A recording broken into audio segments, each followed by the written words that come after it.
Dr. Seuss's sleep book. The news just came in from the county of Keck that a very small bug by the name of Van Vleck is yawning so wide you can look down his neck. This may not seem very important, I know, but it is, so I'm bothering telling you so. A yawn is quite catching, you see, like a cough. It just takes one yawn to start other yawns off. Now the news has come in that some friends of Van Vleck's are yawning so wide you can look down their necks. At this moment right now, under 7 more noses, great yawns are in blossom. They're blooming like roses.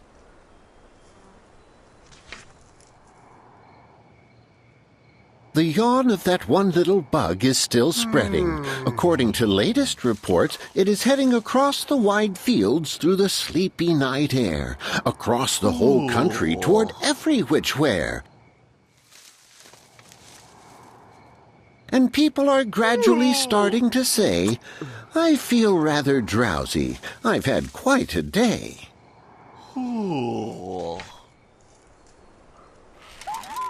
Creatures are starting to think about rest. 2 biffer-bomb birds are now building their nest. They do it each night, and quite often I wonder how they do this big job without making a blunder.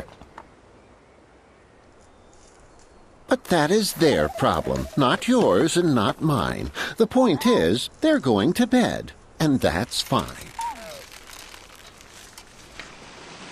Sleep thoughts are spreading throughout the whole land. The time for night brushing of teeth is at hand. Up at Herkimer Falls, where the great river rushes and crashes down crags in great gargling gushes, the Herkimer sisters are using their brushes. Those falls are just grand for toothbrushing beneath, if you happen to be up that way with your teeth.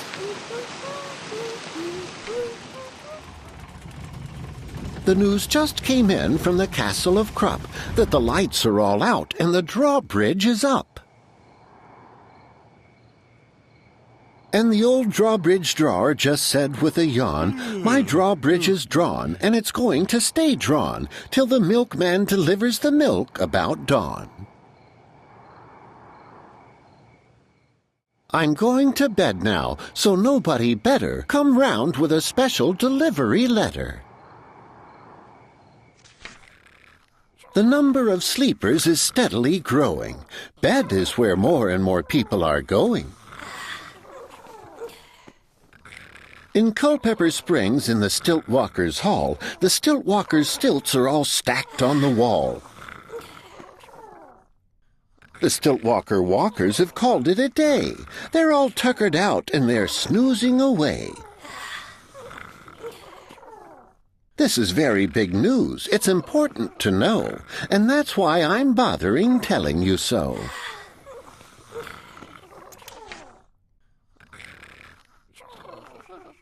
Way out in the west in the town of Merced, the Hinklehorn Honking Club just went to bed.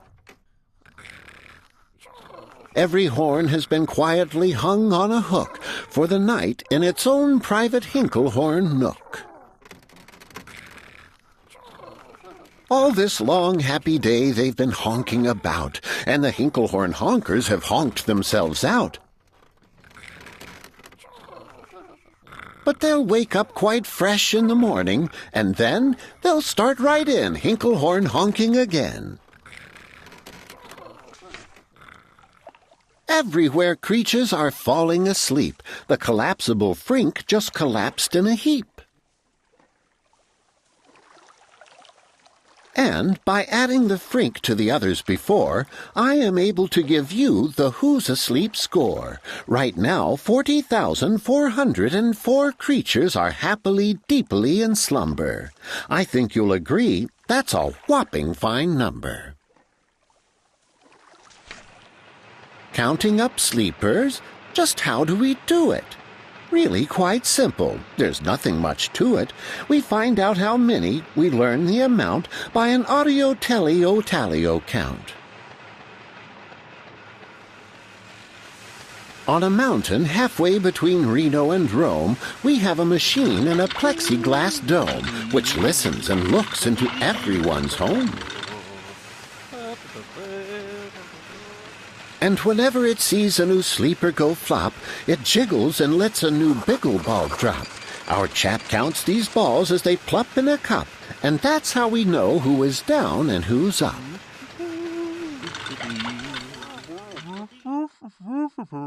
Do you talk in your sleep? It's a wonderful sport, and I have some news of this sport to report. The world champion sleep talkers Joe and Mo Redzoff have just gone to sleep, and they're talking their heads off.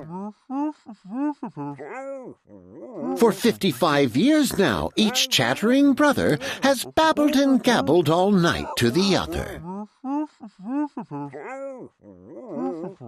They've talked about laws and they've talked about gauze. They've talked about paws and they've talked about flaws. They've talked quite a lot about old Santa Claus. And the reason I'm telling you this is because you should take up this sport. It's just fine for the jaws. Do you walk in your sleep? I just had a report of some interesting news of this popular sport. Near Finnegan Fen, there's a sleepwalking group, which not only walks, but it walks a la hoop. Every night they go miles. Why, they walk to such length, they have to keep eating to keep up their strength. So, every so often, one puts down his hoop, stops hooping and does some quick snooping for soup. That's why they are known as the Hoop Soup Snoop Group.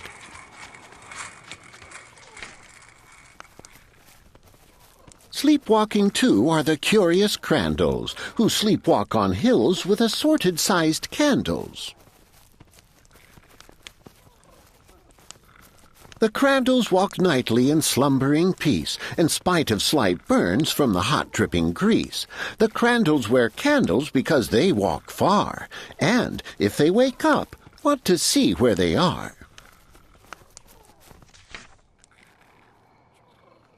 Now the news has arrived from the Valley of Vale that a Chippendale mup has just bitten his tail, which he does every night before shutting his eyes. Such nipping sounds silly, but really, it's wise. He has no alarm clock, so this is the way he makes sure that he'll wake at the right time of day. His tail is so long he won't feel any pain, till the nip makes the trip and gets up to his brain. In exactly 8 hours, the Chippendale mup will, at last, feel the bite and yell, "Ouch!" and wake up.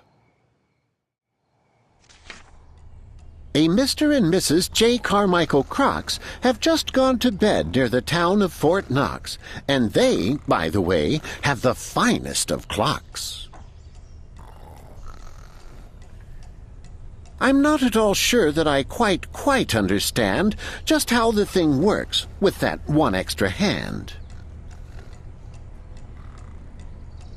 But I do know this clock does one very slick trick. It doesn't tick-tock. How it goes is tock-tick. So with ticks in its tocker and tocks in its ticker, it saves lots of time and the sleepers sleep quicker. What a fine night for sleeping. From all that I hear, it's the best night for sleeping in many a year. They're even asleep in the Zweiback Motel, and people don't usually sleep there too well. The beds are like rocks, and, as everyone knows, the sheets are too short. They won't cover your toes. So, if people are actually sleeping in there, it's a great night for sleeping. It must be the air. It's a great night for snores. I just had a report of some boys who are tops in this musical sport. The snortiest snorers in all our fair land are Snorter McPhail and his Snore-a-Snort band. This band can snore Dixie and Old Swanee River, so loud it would make 40 elephants shiver. The loudest of all of the boys is McPhail. He snores with his head in a 3-gallon pail, so they snore in a cave 20 miles out of town. If they snored closer in, they would snore the town down.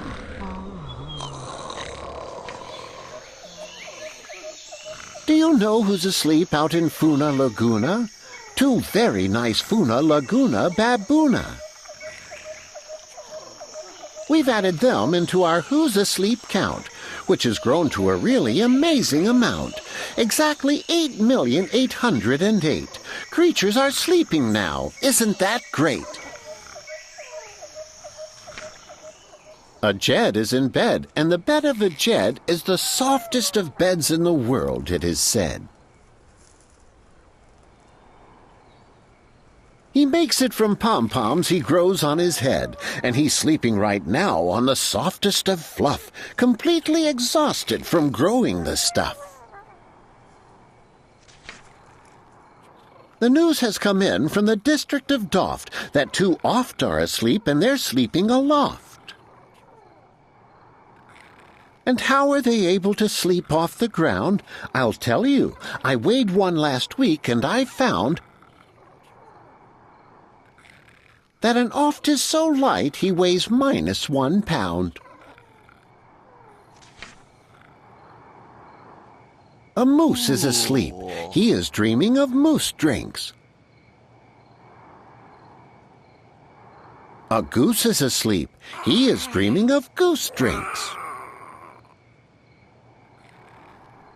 That's well and good when a moose dreams of moose juice, and nothing goes wrong when a goose dreams of goose juice. But it isn't too good when a moose and a goose start dreaming they're drinking the other one's juice. Moose juice, not goose juice, is juice for a moose, and goose juice, not moose juice, is juice for a goose. So, when goose gets a mouthful of juices of mooses, and moose gets a mouthful of juices of gooses, they always fall out of their beds screaming screams. So, I'm warning you now, never drink in your dreams.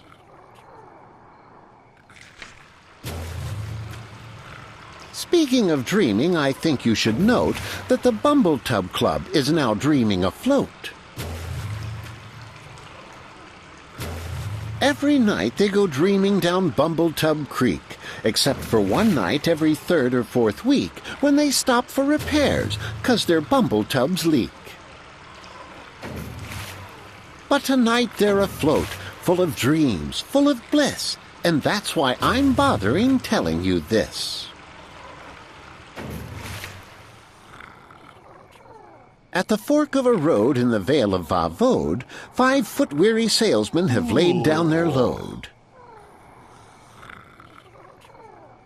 All day they've raced round in the heat at top speeds, unsuccessfully trying to sell zizzer-zoof seeds, which nobody wants because nobody needs.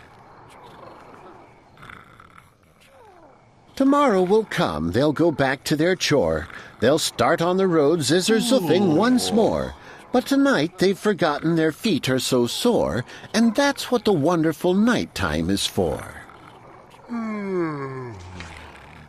Everywhere creatures have shut off their voices. They've all gone to bed in the beds of their choices. They're sleeping in bushes, they're sleeping in crannies, some on their stomachs and some on their fannies. They're peacefully sleeping in comfortable holes, some even on soft-tufted barbershop poles.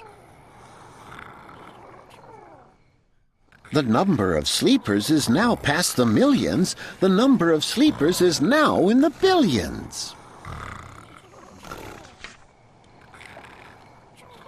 They're sleeping on steps and on strings and on floors, in mailboxes, ships, and the keyholes of doors. Every worm on a fishhook is safe for the night. Every fish in the sea is too sleepy to bite.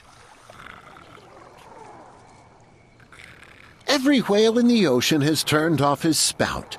Every light between here and Farfoodle is out. And now, adding things up, we are way beyond billions. Our Who's Asleep score is now up in the zillions. 99,9,000,000,002 creatures are sleeping. So, how about you?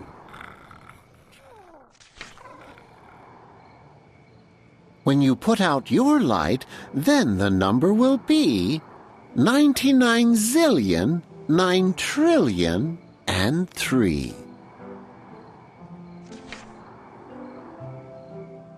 Good night.